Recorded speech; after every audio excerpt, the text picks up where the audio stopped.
Professor Mohammad Marandi, welcome back to the Grayzone. Hi, Max. Thank you very much for inviting me. It's always a great pleasure. It's always great to see you this week amid a massive, unprecedented show of force ordered by President Donald Trump. Iran closed or partially closed the Strait of Hormuz. This was obviously a major message and signal of what could take place if the United States and Israel, the Zionist axis, decide to strike Iran. But we've been told again and again through, strategists that the Strait of Hormuz was sort of a tactic of last resort by Iran, and that it wouldn't take place. To me, the message Iran is sending is that if the U.S. strikes in any way, it will lead to an all-out regional war, and as well as serious economic pain. What's your reading on this drill to close the Strait of Hormuz and what it signals going forward? Yes, it's exactly as you say. This is sending a message saying that we're going to shut the Strait of Hormuz. And there are multiple ways of doing it. It's not just shutting the strait itself, which is very easy because it's very narrow. You sink a ship or two there, and other ships can't pass through it. Anyway, you can lay mines and you can strike very easily from the shore, and you don't need long range weapons to do so. So that is quite easy. Then you have the ability of the Iranians to strike ships throughout the Persian Gulf and outside of the Strait of Hormuz. Anything that moves in the Persian Gulf can be destroyed. And then the oil wells, the gas wells, all of them can be destroyed. Remember, the missiles that Iran used against the Israeli regime during the 12-day war, they were long-range missiles. Yeah. Iran doesn't need those to destroy anything that it wants to destroy in the Persian Gulf region. It has medium-range missiles, short-range missiles. It has cruise missiles. It has drones. It has surface-to-sea missiles. It has all sorts of weapons. And anyone who looks at the map will see that the Iranians control one side of the Persian Gulf and some of the islands in the middle of the Persian Gulf. And the other side is basically a number of tiny, very vulnerable family dictatorships Right. with lots of oil and gas wealth, but all of them host US bases, bases that are, as we speak, being used against Iran. So they are complicit with the Americans, and they are a part of any conflict against Iran. The drone that murdered General Soleimani uh, flew from Doha, Yep. From Al and Udeid Air Base. that's right. So these entities are complicit in activities against Iran. And to be very blunt, the Iranians have been very tolerant for decades. In fact, Max, after the uh, 8-year war with Saddam Hussein, where he invaded the country, and countries in the Persian Gulf gave him hundreds of billions of dollars. Back then, that would be like $1 trillion now. And the West gave him chemical weapons, and uh, they just in Halabja alone, they slaughtered 6,500 people within a couple of minutes. And Western media did nothing about it. Western governments did nothing about it. The UN did nothing about it. But in any case, after the war, when Saddam invaded Kuwait, Iran condemned it. And Iran restored relations with all these countries. And it literally forgave all of them, even though they were deeply involved in supporting Saddam. So when Qatar, even though Qatar and Turkey under Erdogan were working with the Israelis and the Americans in Operation Timber Sycamore to support ISIS and Al Qaeda and Jaish al Islam and all these other horrible uh, Takfiri groups and terrorist organizations, when Saudi Arabia and the Emirates turned against Qatar, Iran supported Qatar and prevented it from falling.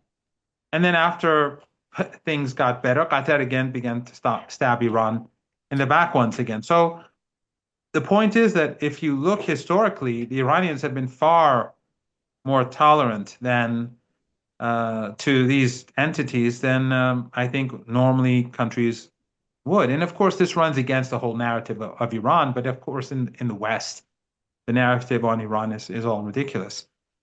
So this time around, though, I think that it will not just be the Strait of Hormuz. I think it will be all those elements together.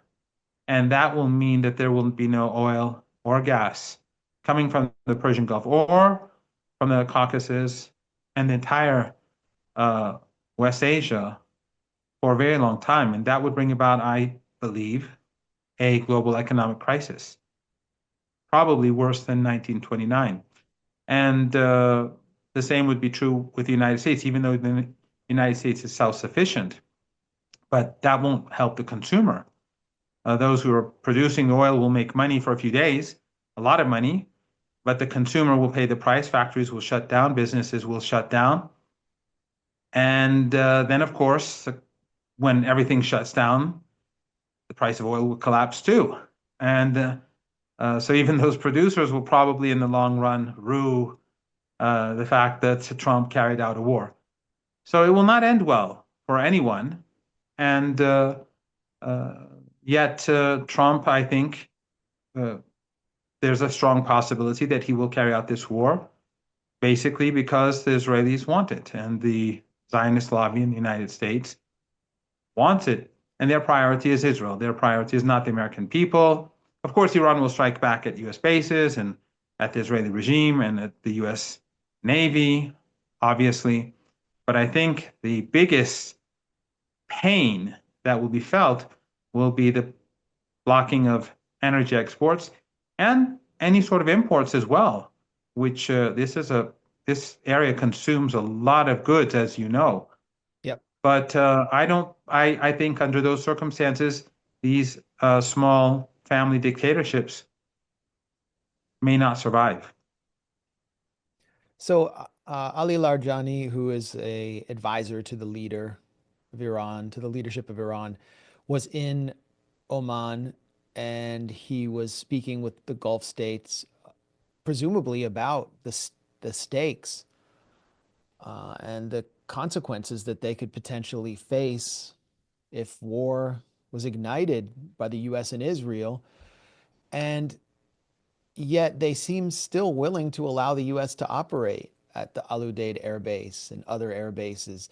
Saudi Arabia, it has been less supportive of anti-Iran activity than in the past, however.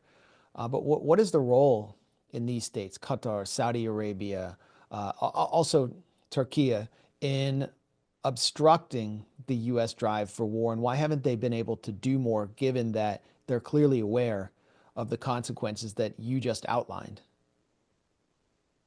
They are terrified. And Dr. Larijani, who is now the chair of the Supreme National Security Council as well as the foreign minister, he has warned these countries in the Persian Gulf and to the north of Iran as well, because Aliyev, during the 12-day war, allowed and facilitated Aliyev of Israel. Azerbaijan.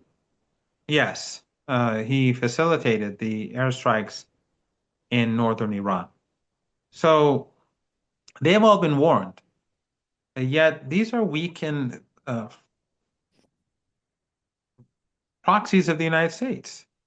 They don't have much agency. I know some people who take a lot of money from Qatar would like to see Qatar as some sort of revolutionary state, but it's a joke. Uh, Qatar carries out the bidding of the United States. Qatar hosts Hamas because the United States wants it.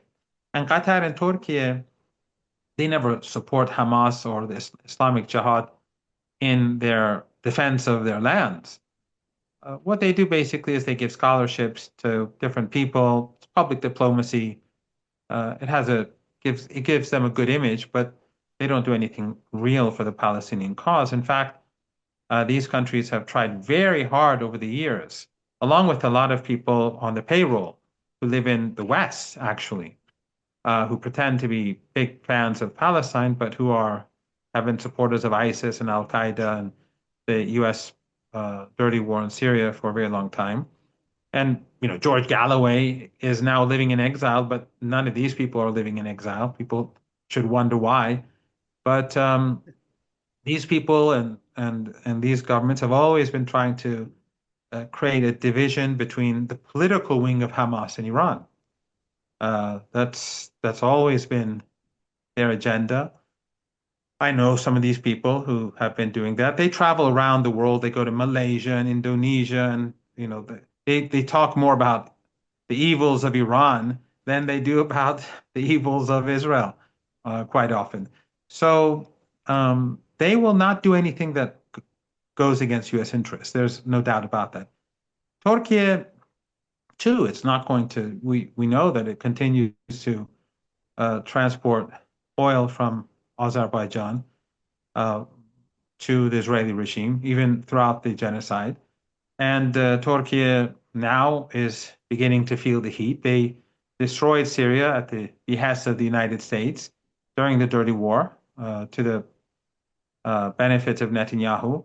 And now they feel vulnerable because they've destroyed the country that stands between the Israeli regime and Turkey. So they're all worried, but they're not Iran. They're not the axis of resistance. They don't have that, ideological foundation or that uh, sense of uh, morality or resistance that exists in the axis of resistance. So, Al Jazeera may do a couple of good reports or do good reports on Gaza, but that doesn't change anything.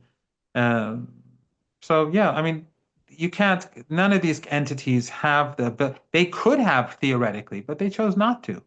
They Yeah. chose to, all of these princes and these elites, they send their kids to the West.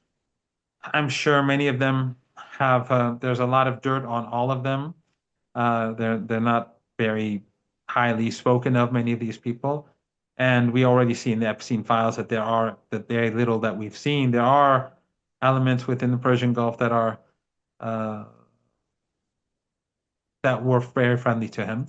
So they are bound to the West. They do want to have better relations sometimes with Iran, with China and Russia, but they don't have that sort of courage or that audacity to make the move that would be necessary to create a balance where the United States would feel that they have to give concessions to them. Yeah, I actually, you recalled, you kind of forced me to recall being in Istanbul together for a conference, I believe in November 2024. I think True Promise 1, the Iranian retaliatory operation against Israeli attacks inside Iranian territory, it was one or two, I've lost track, had taken place, and we were speaking at a university there, and we'd appeared at a conference, and our hosts were fantastic. It's not a criticism of our hosts at all, but That's right. many of the students and the participants there were very hostile towards you as an Iranian, and were demanding to know why Iran wasn't doing more to support the resistance in Palestine. And I was thinking to myself, and I might have actually said it out loud, like, what have you done? Like, what has Turkey done, being the number two gas supplier to Israel? And, meeting with some people on the sidelines of this conference who were closer to AKP leadership, they said, they're not supportive of Israel. They're disgusted by it, but they fear that their entire economy could be brought to the ground because it's so integrated through Tel Aviv into the global financial structure. And this really highlighted to me kind of why Iran is the target, because it exists outside of the financial structure that we see highlighted and elucidated, the financial network elucidated in the Epstein emails. That to me really is the significance of the Epstein emails when we think about this conflict is Epstein will say, I'm meeting with the Qataris on Tuesday. Then I have, this sheikh from this character from the UAE meeting with me the next day, talking about Russian women. He's not meeting with any Iranians. And that kind of says No. something. Yeah, and the fact is that Iran is out of this financial system because it has been supporting the Palestinian cause. And so when these people were saying, why aren't you doing more? They are choosing to ignore the fact that Iran for decades has been making sacrifices because of their support, because of their financial support, their military support, their political support for the Palestinians. Iran suffers war, sanctions, and a huge amount of anti-Iranian propaganda. In fact, Iran, I'm not being very accurate here, but I can think of three different trends that have always been hostile towards Iran. One is the empire, the Western media, Western elites, Western think tanks, always hostile of Iran for obvious reasons. Iran's support for Palestine, for Venezuela, for Cuba, for all these anti-empire entities or entities that the empire would not tolerate. South Africa, Iran supported the ANC, the military wing of the ANC, and other resistance organizations in Southern Africa at the time of apartheid. So that was normal. Then you had the left, and the left in the West, especially, very hostile towards Iran. So when it came to, let's say, Saddam Hussein, they were all a part of the anti-war movement. I was a part of the anti-war movement in the UK. I was a PhD student there. I won a scholarship here in Iran. I gave an exam with a number of other people. We went in to do our PhD, and I got involved with the anti-war movement. And Iran was opposed to the war. Sayyid Hassan Nasrallah spoke against the war. Some Shia in Iraq were upset with him because he said this is not right, this is not principled. And I was in the anti-war movement too, but the point is that during Iran was against the United States. Iran hated Saddam Hussein. I suffered as a result of Saddam Hussein. I lost friends. I have injuries. I went through chemical attacks. But the United States and the West empowered Saddam. They were the real culprits. They had no moral authority to to take the country. But the left was opposed to war, against Saddam Hussein, even though he was a horrible monster. I mean, the city of Halabja, he just wiped it out. 6,500 people, men, women, children, just killed in a couple of minutes when he dropped chemical weapons on the city. I went to the city soon afterwards, not when the bodies were there. The guards had found the bodies and buried them. But when I went, all the doors were open, and it was like it was a dark experience, even though there were no bodies. Yeah. But so you could go into people's yards, and kids had died there, or women died while cooking, or whatever it was they were doing. So the left, they would be against the war, but when it came to Syria, they were pro sanctions, they were pro the dirty war. Why? Because Syria was somehow affiliated to Iran, even though the Assad government nowhere in no way or form compared to Saddam Hussein. In fact, Yeah. ISIS, and you know this better than I, and Al Qaeda, a lot of them were Baathists. They weren't even religious. They were Baathists in Iraq. They fought for Saddam Hussein. They were officers in Saddam Hussein's army. And then after the U.S. occupation, when the U.S. Disbanded the Iraqi armed forces, a lot of them went and joined ISIS, Al Qaeda. And then, of course, Al Qaeda split later on, and you had ISIS and all that. So a lot of these people were, anyway. So they were the monsters of Saddam Hussein. But the left, has always been so hostile, the left in Europe. My friends in Venezuela, in Cuba, in Nicaragua, when I travel, they always say that Western leftists, when they come here, they're more focused on turning us against you than anything else, really, which is, quite fascinating. So this irrational dislike towards Iran and the propaganda against Iran that comes through. And then the third trend is again, this is under the authority of the West, the oil and gas money from the Persian Gulf region, from the beginning of the revolution, the Wahhabi, Salafi movements, the Yeah. media of these countries demonizing Iran, demonizing Shia, and spreading misinformation about or disinformation about the Shia. And sometimes it turns against them themselves. Like for example, they would speak about Taqiyya and how like creating this fake narrative that the Shias are. I mean, Taqiyya is a concept where it's in the Quran, where one of the companions of the Prophet, Ammar ibn Yasir, under torture, he was forced to denounce the Prophet. And then he was very upset. And then the Quran said what he did was okay because he was they murdered his parents and he was under torture. So, and the Prophet supported him. And so that's Taqiyya, which is quite normal. It's nothing, but the Wahhabi and Salafi with the funding of these regimes were saying that the Shia, they believe in this. It's a Quranic concept. And so they tried, because they wanted to demonize the Shia, they said, yes, the Shia are hypocrites. They hide their true intentions and all this sort of nonsense. Right. But they fail to understand that in the West, they don't make a distinction between their fake propaganda against Shia and Islam. They don't, these anti-Muslims, they don't know what Shia is or Sunnis are or whatever. They just say, oh, so they say, you do Taqiyya. Everyone does Taqiyya.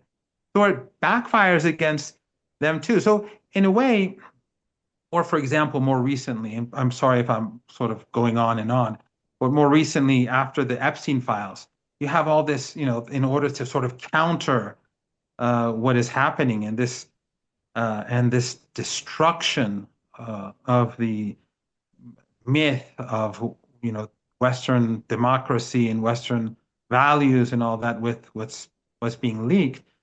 They bring about these old Orientalist stereotypes.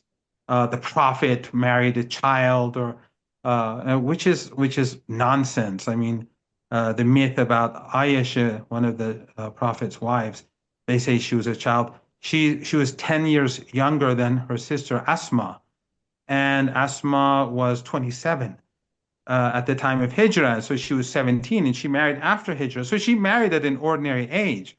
But the point is that whether it's the left, whether it's these Wahhabi Salafis, back then it was more the Saudis, now the Qataris and Erdogan, sadly, even though Turkey is a Sufi society, but his people are hardcore Salafists.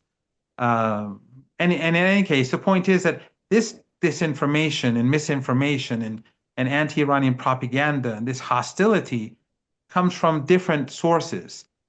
And yet, at the end of the day, who's the country that's supporting the Palestinian people?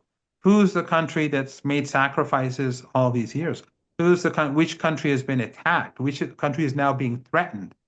No one else is sanctioned because no one else has done anything that would make the United States or the Europeans feel that their beloved apartheid regime, their beloved genocidal regime, is in any way or form threatened. So the country which they like to depict as demonic, and in more recently the riots in Tehran, where they created this fake narrative again about Iran murdering, I don't know, hundreds of thousands of people, peaceful people on the streets, and all of that is just basically to demonize Iran. It's an extension of what happened in the past, to justify in the past sanctions and now to justify war. So these different threads or these different trends, all of them, though they're hostile towards each other sometimes. I mean, at least the left and you know the mainstream Western politicians, when it comes to Iran, they're on the same page. And of course, as I said, the oil and gas wealthy entities of our region, they have that same hostility. Well, I'm sorry you were exposed to so many Trotskyists during your time in the UK. I mean, it really sounds like some Socialist Worker Party elements that you were exposed to. In the US, we had the what are the International Socialist Organization, or ISO. We call them International PSYOP. They were Oh, AOC. I mean, AOC. I she's mean, been yeah, she's more the spouting social nonsense. democrat wing, and she, that, but there was this wing, this group of Trotskyists that would burrow from within the left that were obsessed with regime change in Syria. I just couldn't understand it. They were like praising Jabhat al-Nusra, but you also have this element in the left that's more like the AOC left or the liberal left that hates Iran because of, that they're feminists and they see Iran as religious fanatics who are patriarchal, who force women to wear hijab. And, they carted out Masih Alinejad, the My Stealthy Freedom, Woman Life Freedom lady. I mean, we were exposed to her constantly.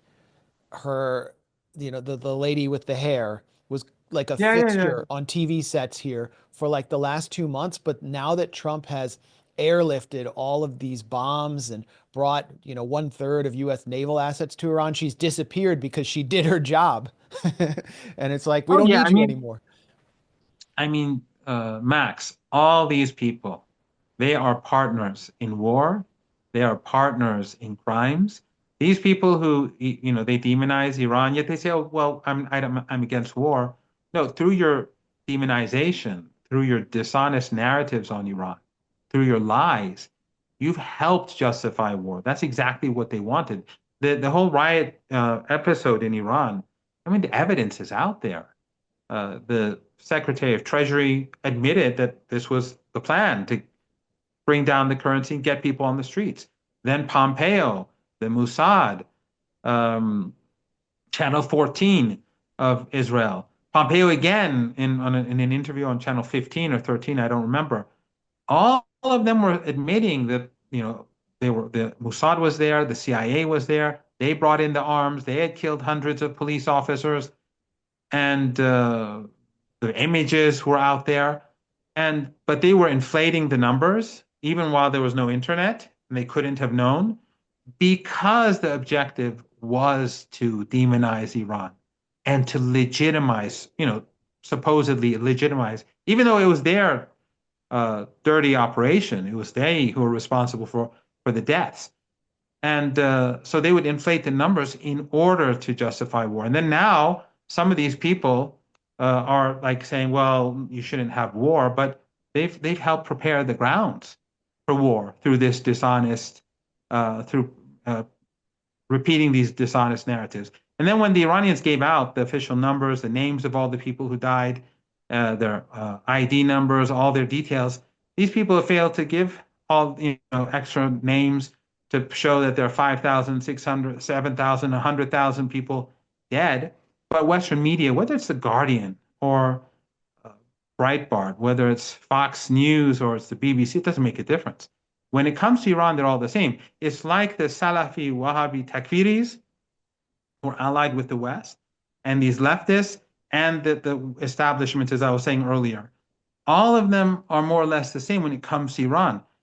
I mean, they would be more sympathetic to Hitler if he were around, saying, oh, well, we shouldn't wage war against whatever country that the Hitler of today is. But when it comes to Iran, Iran is somehow very unique. And anyone that is in any way or form associated with Iran is thus illegitimate. So in the case of Syria, a secular regime that actually had better relations with Turkey than with Iran. Assad and his wife would go on vacation with Erdogan and his wife. Iran didn't have that sort of relationship. Iran just had this a relationship, and they cooperated in Lebanon and in helping the Palestinian groups. But the economic and political and personal relationships that existed between the Syrian government and Mr. Erdogan or Qatar, I think, I'm not sure, but I saw this palace. I think it was the sister or one of the princes in Qatar. She has a palace in Damascus. I saw the palace. I forget who in Qatar, but The relationships were actually quite close. Iran only got involved after it saw in 2009 and 2012, 2 years later. I know you know all this, Yeah. but in 2013, when tens of thousands of foreign fighters, thanks to Western intelligence agencies and regional intelligence agencies, had come into the country, and they were there at the behest of, the United States, and the United States only does things in this region for Israel. So Iran began to get involved to stop. They didn't care if Assad was Alawite or Sunni or Christian or Jewish or Hindu or Buddhist.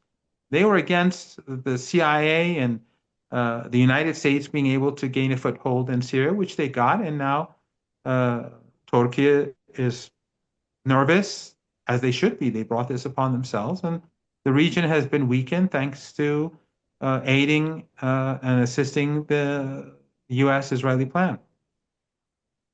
Well, a lot of people forget that Iran's parliament was attacked by ISIS in 2017, or by elements that claimed ISIS. We could call them Salafi or Sunni supremacist, jihadist elements. And Trump praised that attack. Uh, it almost looked choreographed. The IRGC fought in Syria almost, and in Iraq almost alongside the U.S. to defeat ISIS. And so, from just a purely Well, counterterrorism the perspective, U.S. didn't fight. The U.S. was bombing from the air. yeah, And they were actually, and they entered very late. When ISIS came to Iraq, the US only enters when they see that it's not to their benefit to stay on the sideline. So when ISIS came into Iraq, the US allowed them to advance. When Nouri al-Maliki, who now the Americans are saying if the parliament elects him as the prime minister, we will sanction the country. This is how yeah, US yeah, supports democracy. Back then, he was the prime minister, and he asked for U.S. assistance, and Obama said no. And Barzani, the Kurdish leader in Erbil, when Erbil was about to fall, he asked for U.S. assistance, and the U.S. said no. And then Iran came in, both to support and defend Baghdad and to defend Erbil. So only later, when the tide began to turn, when Iran began to train the Hashid, the Popular Mobilization Forces in Iraq, and strengthen the Iraqi army, and Hezbollah came in to help training, when the Americans saw that the tide was turning, did they start getting involved? Not with Iran, but with the Iraqi government.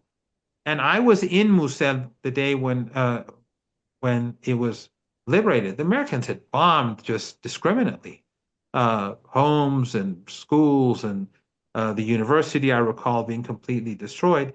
And so, and the same was true in Syria. When the tide was turning and the Syrians were beginning to make progress, then the Americans started moving to take territory in the north and the northeast of the country in order to prevent the Syrian government from taking back its territory. So it wasn't as if the Americans were fighting ISIS because that was the intention, because for years they were supporting ISIS. They allowed ISIS to advance on Damascus. We yeah, know that from, again, you know all this, but the leaked audio where Kerry, the Secretary of State, told these activists, anti-Syrian activists, that we allowed ISIS to advance on Damascus to put pressure on Assad to negotiate and all that. So, the US intentions weren't benign, but the Iranians went in. And if the Iranians had not gone, Iraq would have fallen, Syria would have fallen, Lebanon would have fallen, and the people who are now in power in Syria would have been much more powerful than what they are now. Now they're very weak and vulnerable because they were worn down during those years. But if they back then, ISIS was a powerful force to reckon with, and they were like the Israelis. They'd burn people alive, they'd slaughter. They were monsters of the worst sort. yeah. And so, back then the Iranians were fighting when the Americans were not helping. And so that was sort of where I was leading was, when the U.S. gets involved and intervenes in the region militarily, it destabilizes the region, and the vacuum has been filled since the Iraq War with these fanatical bandits, which are represented by the ideology of ISIS, whether they are ISIS or Al Qaeda or HTS, who, came in and participated in the slaughter of Alawites after seizing power in Damascus. We saw what they recently did with the Kurdish population in Aleppo. And it seems to me that in a U.S. intervention, one of the other risks, when you pointed out the economic risk, global economic crisis, another risk is the revival of these ISIS-like elements, which have now been sort of shipped from the U.S. by the U.S. from Syria to Iraq to be held there in camps indefinitely. Do you see that as a risk that an attack and a regime change war on Iran could actually lead to ISIS infiltration Well, that is possible. Although I personally think that the or United civil States will or fail. civil war? Yeah, I believe that the United States will fail miserably, Yeah, and that the Iranian response will devastate the Americans far more than it will devastate Iran. I mean, war will be horrible for Iranians. Many thousands will die, obviously. The United States, like Israel, is ruthless. They'll kill people, and Western media will say surgical strikes. I mean, we know how it works. So, war will be horrible. But I have no doubt that it will be the United States that loses. And a lot of the funders of ISIS and Al Qaeda, or the traditional funders of them, will no longer be around. There won't be that sort of money anymore. But I do think that yes, there will be lawlessness, and but across the region, not in Iran. And I actually think that if the global economy collapses, and it could, it will be hit very hard, but I think we'll go into depression, especially since the global economy is doing very badly right now, and it's a lot of people say it's like about to fall anyway. But yeah, when that happens, imagine how many people will be on the move throughout the world. I mean, if people are worried about immigration, you'll see millions of people on the move in Latin America, millions in Africa, millions in Asia, and they'll be going to places that are collapsing too. I mean, if the economy goes down, if the price of oil and energy goes through the roof, factories will shut down, businesses will shut down. But those who are desperate, they'll move to where they think there may be something. And so I mean, if there is war, there are many terrible things that can happen. One of them is general law. And you know, a lot of these ISIS people, by the way, and the Nusra people who are now in government in Syria, these are just local thugs. yeah. These were people who were like the local neighborhood bully. And then when there was a vacuum and no more, the police were no longer patrolling the streets and they were, busy fighting groups, they would take over these neighborhoods. And that's why the situation in Syria today is so chaotic because all these different groups are controlling different neighborhoods and different cities and different villages. And today, I've been told by multiple people, that for Hezbollah to bring weapons into Lebanon, it's much easier than it was during the last few years when Assad was president, because he was increasingly um, less cooperative and tilting more towards the Emirates and Saudi Arabia to gain some sort of, Get back in the you Arab know, League. yeah, and also to have the Americans ease pressure foolishly. But they had a much more difficult time arming themselves. But now all you have to do is just give a little bit of money here and there, and you can take anything you want all the way from Iraq to Beirut. And I'm sure that other things are taken not just by Hezbollah, but anyone can do anything. So that general collapse of society in Syria could expand to different parts of the world. If the economy goes downhill across Africa, across Asia, across Europe, across the United States, uh, everywhere will be affected very negatively. I mean, Well, I'm against war. I don't want war. But yeah. if there is war, Iran will, uh, it will be a war of for Iran. It will be an existential war, and Iran will, do what it takes to defeat the United States. And for the United States, it will be another one of those many wars of choice. But this will be very different, and the price will be much higher. So I don't want war, but if the United States wants to start a war, I support a maximalist approach towards the battle on the battlefield by the Iranians, which is what they will do. Well, it is really the ultimate war of choice and war of aggression. Donald Trump is not even attempting to explain the rationale or need for this war to the American public. The American public doesn't exist, unlike during the run up to the war on Iraq when we were subjected to various psychological operations about WMD or rhetoric about the need to spread democracy and enforce global norms. None of that is present now. Benjamin Netanyahu was just here in Washington. I saw his highways were shut down for his presidential style visit, and it's very clear why the U.S. is going to war on Iran. This sets Donald Trump up. This puts him in a precarious position, I think, politically, even though there isn't much pushback from the Democrats. You sounded a note of confidence on Iran's capacity to deter a U.S. attack. I think if a U.S. attack is deterred and there are consequences militarily for the United States, this would be politically devastating for Donald Trump. During the 12-day war with Israel, Iran was using more of its long-range standoff capacity, but there are other elements in Iran's arsenal. So I wanted to ask you about that. I mean, what does Iran have at its disposal to deter the United States, and how could it use those assets?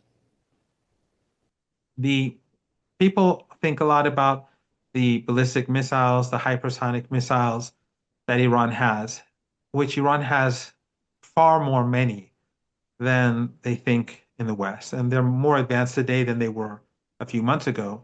And they're more underground bases, and those bases are more complex now. There are more ways to launch, many more ways to launch these missiles. But in addition to that, not only are they more precise now, they're larger in number and more bases and more means to use those missiles, which make it more difficult to target them. Iran has been working on its air defenses, anti-drone defenses.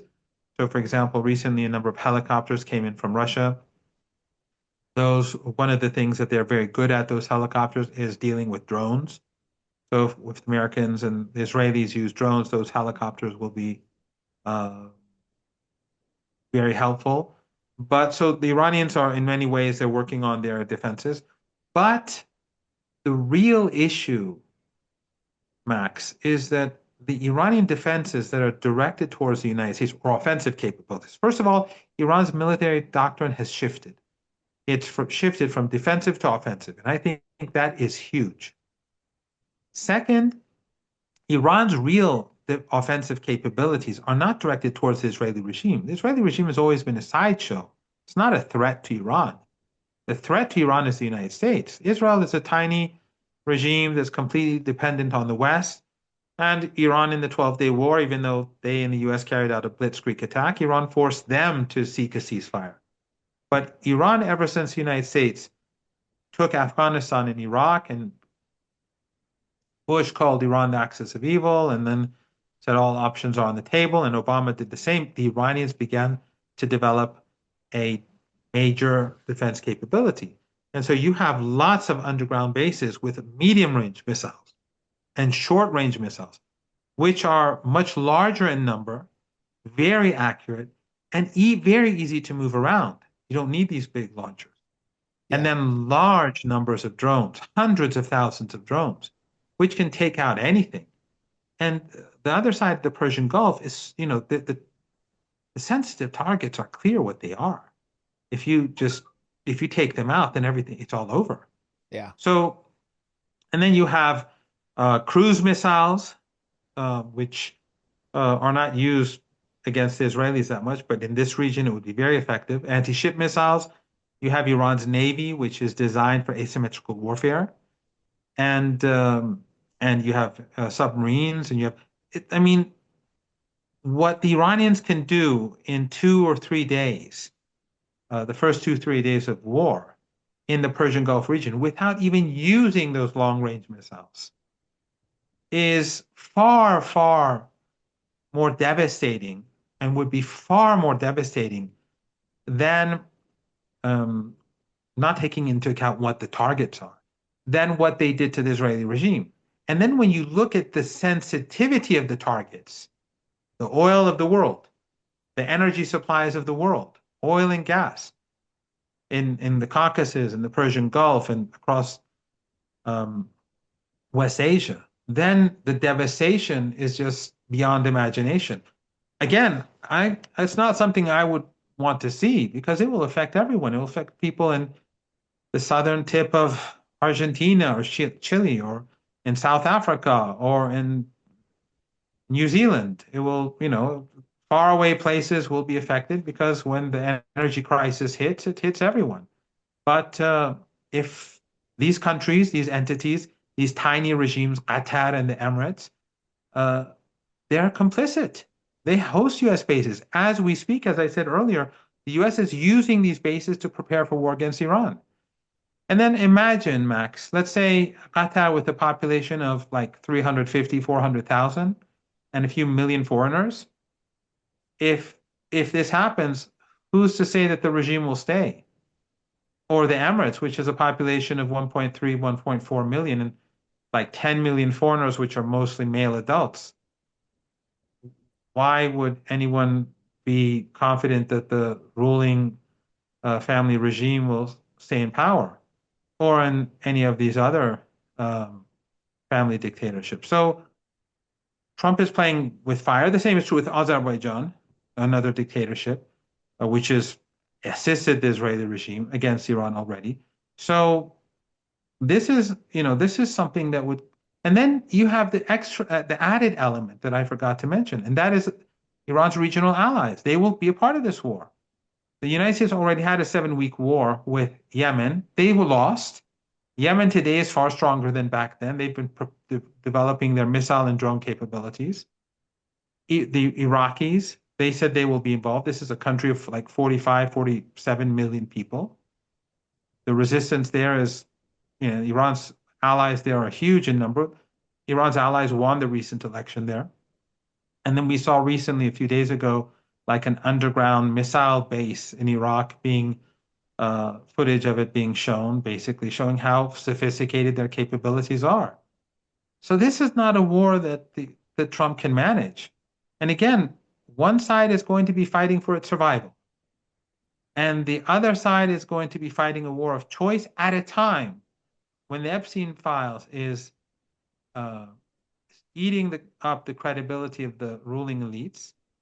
The economy in the United States is floundering. The country is already deeply divided even before the Epstein files.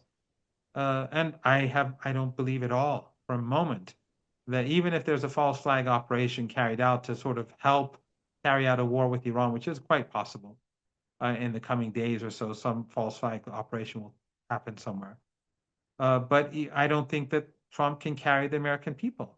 And once the things get bad, the very same MAGA people who stick with him despite the fact that he's, the never-ending wars which he promised to bring to stop are going on, despite the fact that his people are now shooting white blonde women in the face um, and white nurses who are helping out um, former servicemen, uh, veterans. They're shot in the back. All that's okay now Yeah. for these people. None of the values of MAGA exists any longer. And of course, the Epstein files, despite everything, and his Trump's relationship, but well-known relationship with Epstein, it doesn't matter for MAGA. But when they lose their jobs and when the price of gasoline goes through the roof, I think that MAGA people will be seeking out the Lindsey Grahams of the world and others who push the country in that in this catastrophic direction. Again, I'm not saying this Yeah. is not going to hurt Iran.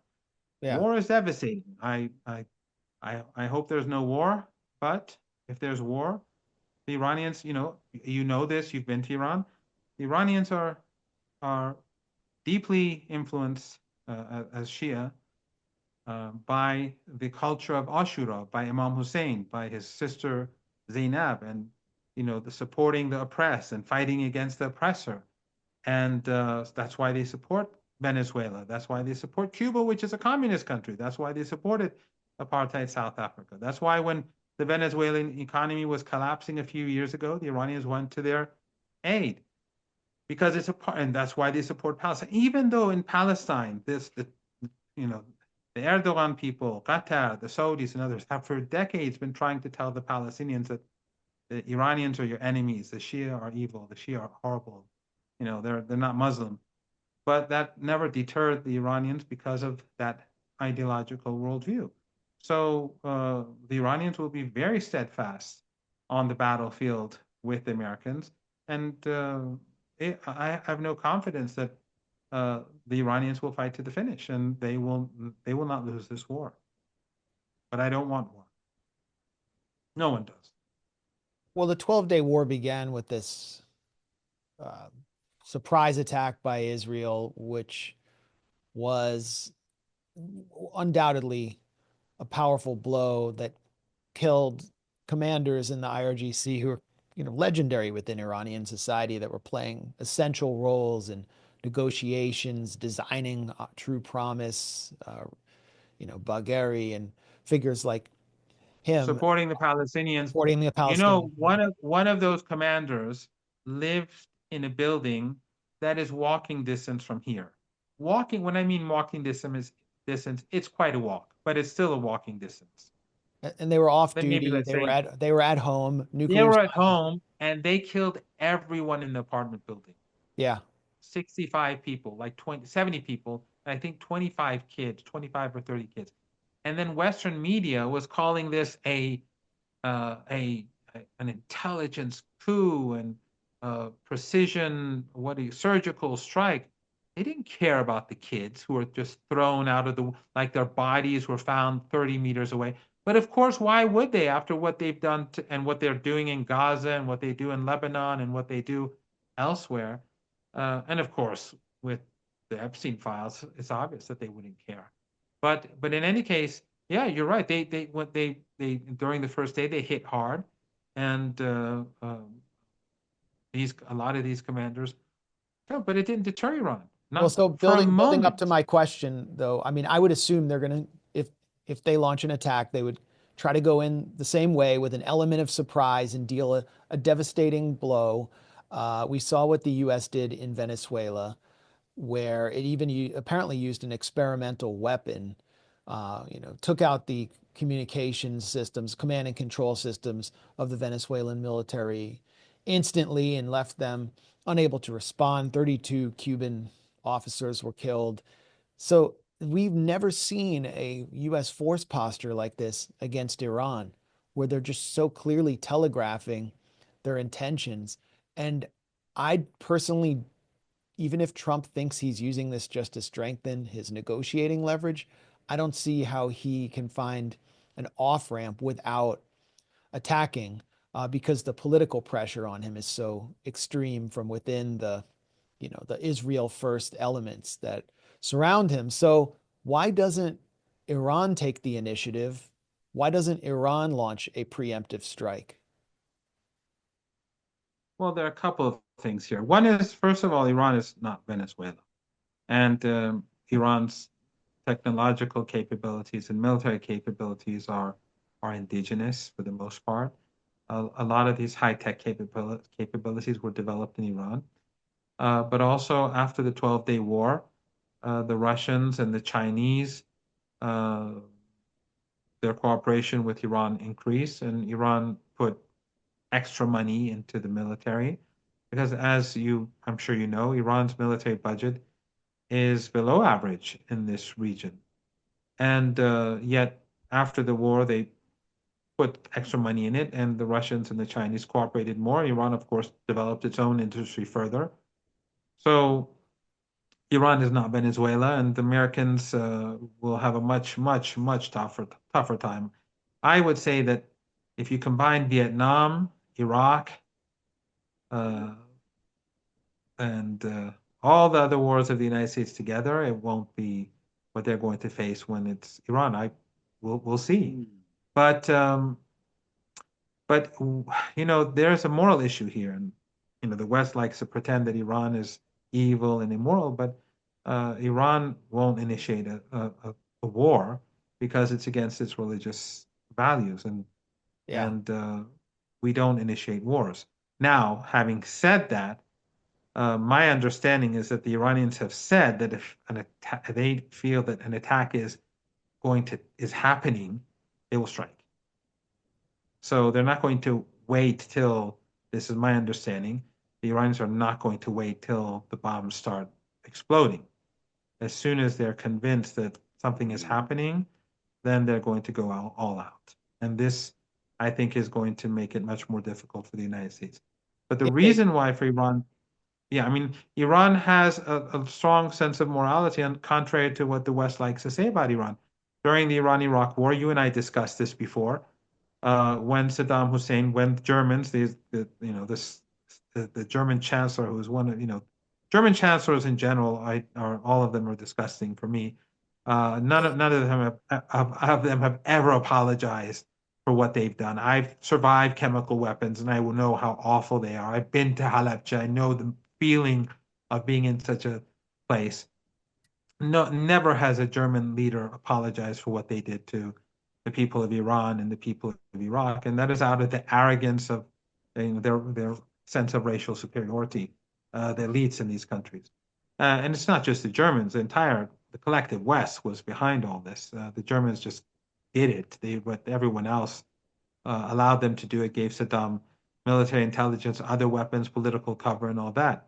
But having said that, when Saddam was using those chemical weapons extensively against Iran, senior figures went to the leader, Imam Khomeini, who passed away in 1989, and said, "We need to make our own chemical weapons." And he said, "No." He said, "These weapons are against our values." And just like initiating a war, and just like the issue of making a nuclear weapon, the Iranians have said that we don't want nuclear weapons. Of course, they said if there's an existential threat to the country, Dr. Larijani once said, and a couple of times Dr. Kharazi, is another advisor to the leader, said our nuclear posture would change. But Iran has these values. I mean, the Guardian can pretend otherwise. The New York Times can pretend otherwise. But actually, the values are over here, not over there. And that's exactly why we support the Palestinian people and they support the genocide. I think another reason why Iran is at the top of the U.S. target list, other than Israeli influence in the U.S., the support for Palestine by Iran, is geostrategic. That Iran is located at the intersection of Eurasia, and control over Iran and its resources will put enormous pressure on both China and Russia. Absolutely. So you were Absolutely. just in Moscow. You're not one to pull punches. Do you think Russia and China understand the stakes here? And to what extent have they been supporting Iran militarily in advance of this latest round? I don't know details, obviously, and I intentionally steer away from these sort of things in general, Yeah. because if I go into these things, it makes it much more difficult for me to talk. But my understanding is that the cooperation between Iran and Russia, Iran and China, has increased, and that more technology, especially high-tech capable equipment, is coming in from China. And with some part of the problem, I mean, some people think or seem to think that like before the 12-day war, the Iranians didn't want to cooperate, and that the Iranians were focused on their own um, capabilities. That's not really the case. The relationship between Iran and Russia has been evolving. So in Syria, it changed because when the Russians were convinced by the Iranians to come into Syria in 2015, the Russian Iranian military began working together. Then, after Ukraine, the relationship evolved for a lot more because both countries were now sanctioned. The Russians were no longer afraid of working with Iran because they were sanctioned too. So there was American and European threats didn't make sense anymore. But um, but after the 12-day war, the Russians did feel more concerned, and uh, and the Iranians too felt that there are certain shortcomings that they had to meet.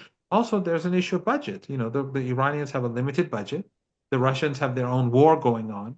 Yeah. And but after the 12-day war, uh, for example, with the Chinese, I think my understanding is that certain things in certain areas they've been cooperating together more significantly than before. And the Iranians are also developing and enhancing their own technological capabilities. So I, again, I think that Iran's capabilities are quite immense, but the fact that the Persian Gulf is right alongside Iran is make gives Iran a huge advantage, and the fact that Iran's axis of resistance allies are big. I mean, Qatar has a population of 350,000. Iraq has a population of 45 million, 47 million. Bahrain has a population of what, like a million? I don't know what the population is, or the Emirates, 1,400,000 of passport holding people. Yemen, tens of millions of people. Uh, if there is a regional war, the United States is not going to have any regional partners in the Persian Gulf region that will be doing any heavy lifting at all. It's just going to be it's not going to be manageable for the Americans. But you're absolutely correct. The Americans, I mean, this is about Israel more than the Israeli regime more than anything else.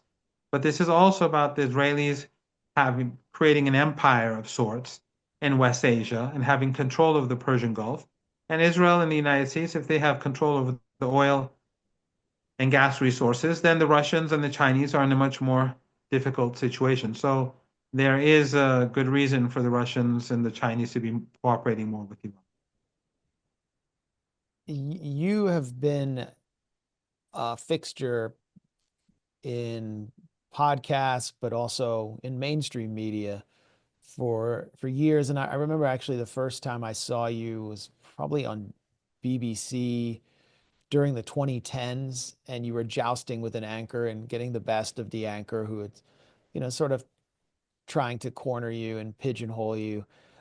But there was a level of respect there. And when these riots erupted on January 8th and 9th, I noticed a shift.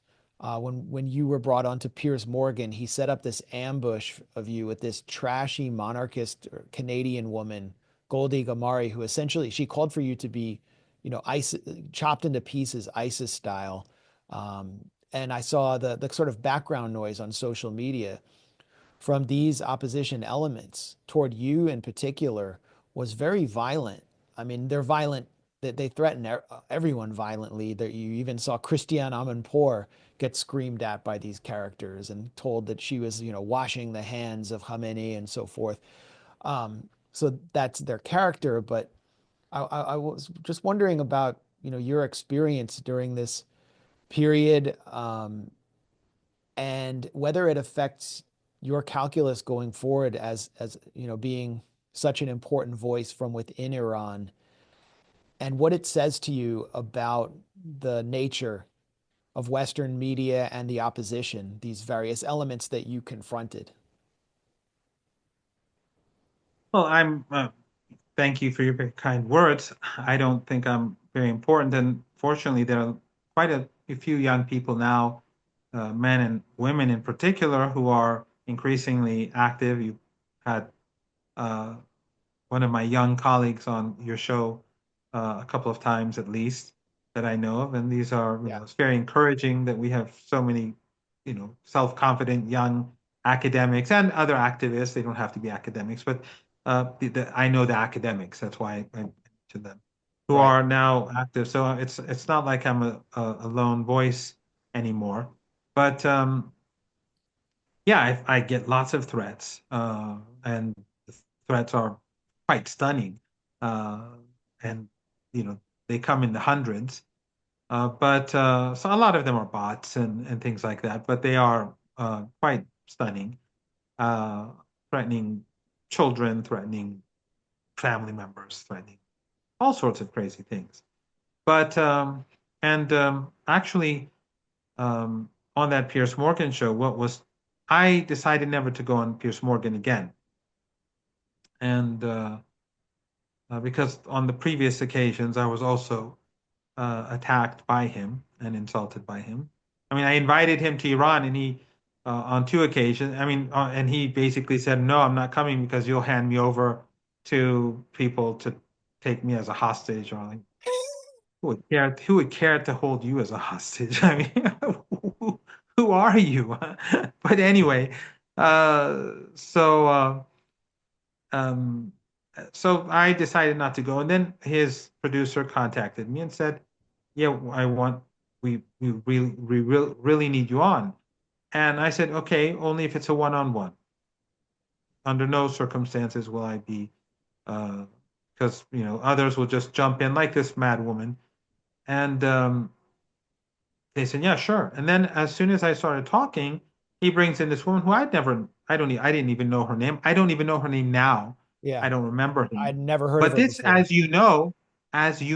this is recorded, and the threats that she made on air were recorded yet broadcast, Yep. so they were not cut out. And of course, later on online, she wrote that she's going to cut me into little pieces, and my biggest piece will be the tip of my uh, little finger or something like that. And we've seen no reaction from Pierce Morgan and his people, because they obviously do their research and they know who they're inviting. It's not as if they don't know these things; they know quite well what they're doing. And the reality is that Pierce Morgan is a part of the establishment. I mean, during the Iraq War, he took a different position, but as when the Israelis attacked Iran, that's the time previous when he invited me. I was in the press TV building. They had just they had threatened to bomb uh, Iranian radio and television, which included Press TV. So they emptied the building, but I stayed. I refused to leave because I wanted to do the interview with him. And the reason why I was at Press TV was because they slowed down the internet. So I did not have a personal internet connection that I could use at home, which would allow me to have video to do an effective interview. So I stayed in the building, and I told his people, and they kept delaying you know, my my intervention. It was supposed to come much earlier, and I kept telling them, "Look, everyone's left. The guard keeps coming and saying you have to go, you have to go." I was worried more about the guard than myself. He was in the building, and if they'd bombed the building, then something would happen to this young man. They bombed the central building of IRIB while I was sitting there. That's when they evacuated the building, and reporters were killed. No one cared in the West, of Yep. course. But so, and then he was attacking Iran. He did this rant about how evil Iran was and how we beat women and kill women and all sorts of, how awful, how horrible we are. And that was basically to justify the Israeli aggression. So as the genocide was taking place in Gaza, Iran suddenly carried out this attack, and people like him and the entire Western media were justifying the war by demonizing Iran, saying how evil. So when Iran is evil, it makes war look more legitimate. So all the women and children who are slaughtered and all the innocent soldiers who are just conscripts who die, it's okay because Iran is evil.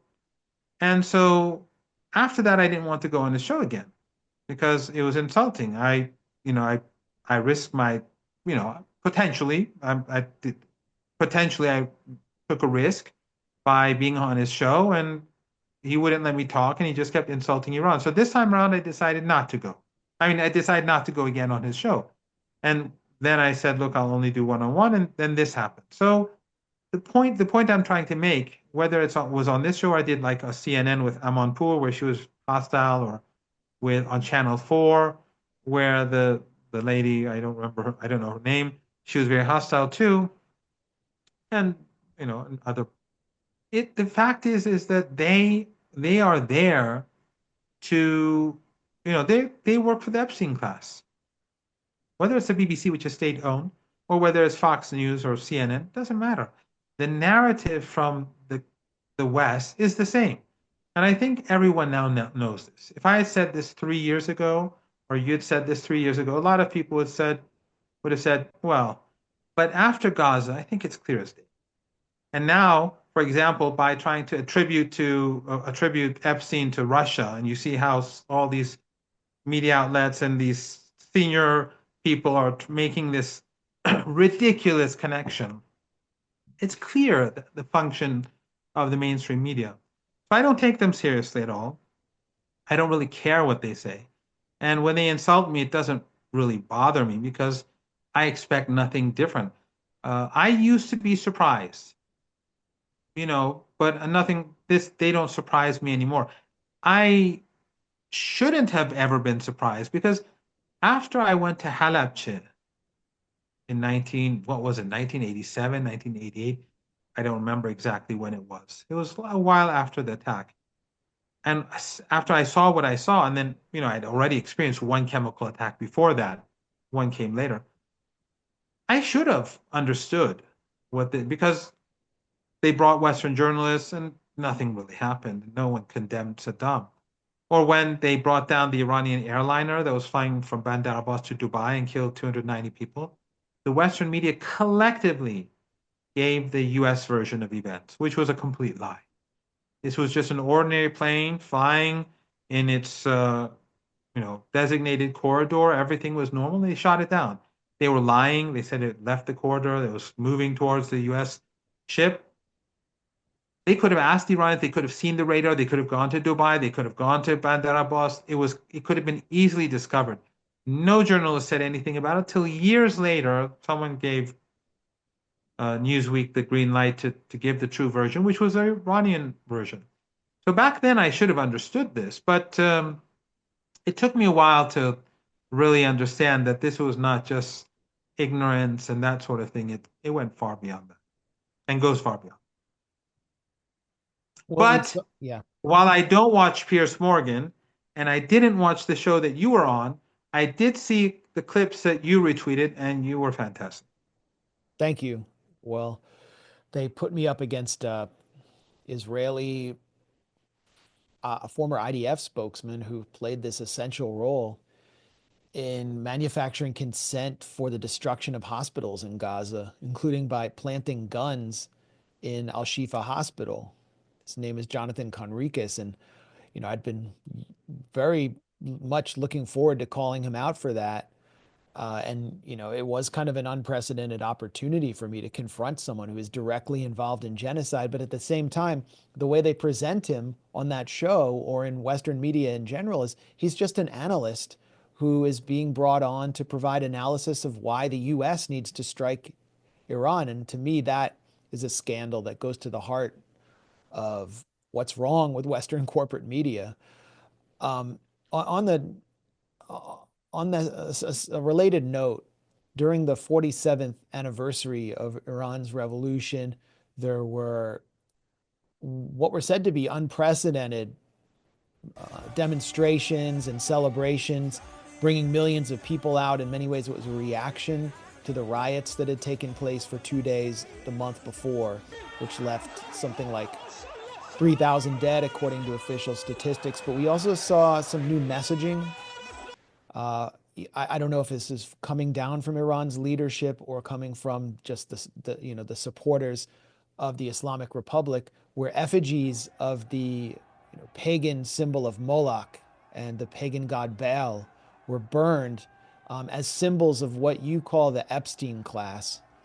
Um, Yeah. what what what is this? What does this symbolize? And what do you mean when you refer to the Epstein class?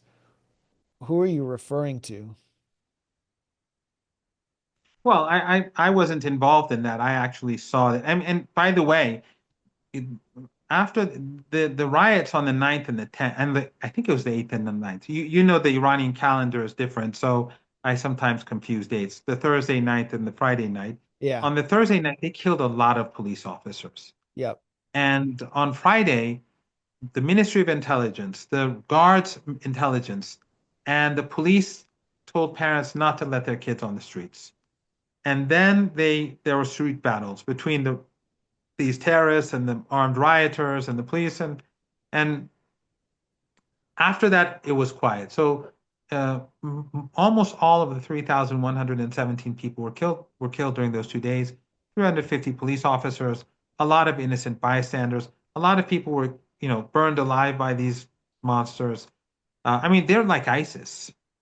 I mean, they just like those people who abroad who threatened to tear me apart. This is what these people were like. And so they would burn, like they surrounded a clinic and they burnt it. And this young woman inside, who was a nurse, she burned alive. And they did that to mosques. I mean, it was just outrageous. But like in the West, they were all peaceful protesters. But the point that I want to make is that on Monday, the 12th, I think, uh, Friday the 9th, yeah, I think the 12th, that would be the 12th. Um, there were counter protests, to protest against the riots. And in Tehran, we had something like 3 million people and huge numbers of people across the country because every city had its own thing. And in the West, they tried to pretend this was AI. And this was a working day. So people, so it was massive. And there was a helicopter footage. I was there, so I saw the helicopter. And Musk and his people and others were trying to pretend that this was AI. These are not real people. And so on the anniversary of the revolution, people came out in even bigger numbers. Like in Tehran, it was like 4 million people. And even though it was a holiday, and it was like I don't know, not sure.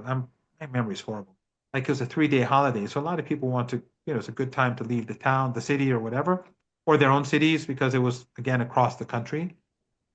So people didn't come to Tehran to participate. Each city had its own thing. So the numbers were even larger, but this time around they had the opportunity to invite a number of people like Rick Sanchez. I was in Russia at that time for that Yeah. conference, but Rick Sanchez was here and some others were here. And so they couldn't hide it. But the numbers were extraordinary. Now, this Baal, I thought it was pronounced Baal. So Baal, uh, I my don't know. mispronunciation. Anyway, um, I saw it on television when I was in Moscow, or I saw it on my phone. Well, this is my phone. Sorry, it's in front of me. This is basically representative of the Epstein class and Zionism and ethno supremacism and living beyond the law and without morality and this class of people. This pro-Zionist class, which is Christian and Muslim. I mean, you've been to Iran, you're Jewish, you've been to synagogues. I don't need to explain to you that this has nothing to do with Judaism, Iran's problems, or with Zionism. And Jews who are opposed to Zionism have been a heroic part of the whole resistance throughout these many years, and especially during the last 2, 3 years. But this is about the Epstein class, and a class of people who have no sense of morality, who live above the law, who have no and who really have made this whole facade of who have exposed that this democracy in the West is just a facade, and that the elites are basically uh, a part of the same what cabal do you call it? My English is not as good as I'd like it to be. So this is a rejection of that, and this is a rejection of all the things that are coming out of the West. I mean, this began, of course, with the genocide and the fact that when I would go on television on the BBC, as you would point out, as you alluded to me being on a show on the BBC during the genocide, I'd go on the BBC and I say the genocide, and the lady, the host, or the presenter, or whoever it is that's talking to me, would say, "Well, this is this is a word that's highly contested, and uh, the international bodies have not acknowledged this or accepted this." Like they would be defending the Israeli regime instead of screaming, this is, what's going every day we're seeing children being ripped apart. The media, the elites, the think tankers, none of them had any problem with whitewashing the Israeli regime, looking away. And it's not just the Israelis; it's the entire collective Western elites, whether they're, the British Prime Minister or MPs or Parliament or in the cabinet or in France or in Germany. They're all a part of this. They're all in bed together or in our part of the world, in the Emirates. The Emirates is as Zionist The regime in Abu Dhabi is as Zionist as any other Zionist.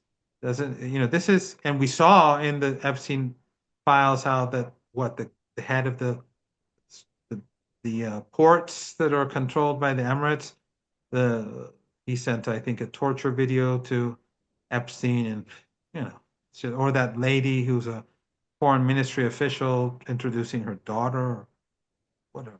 Anyway, so I this don't know is what about that all that. video. I don't know what that video was. It may have referred to some uh, something else, but there's plenty in there that really highlights Well, apparently he was tragic things. he deleted his account, and Yeah, he's been removed from his position. Again, I haven't been following up on the Epstein files. The only things that I see are things that different people post, and if like people like you posted, I would be very confident about it. Some of the things that people who people post things that I'm not sure if they're right or wrong because I don't know who they are.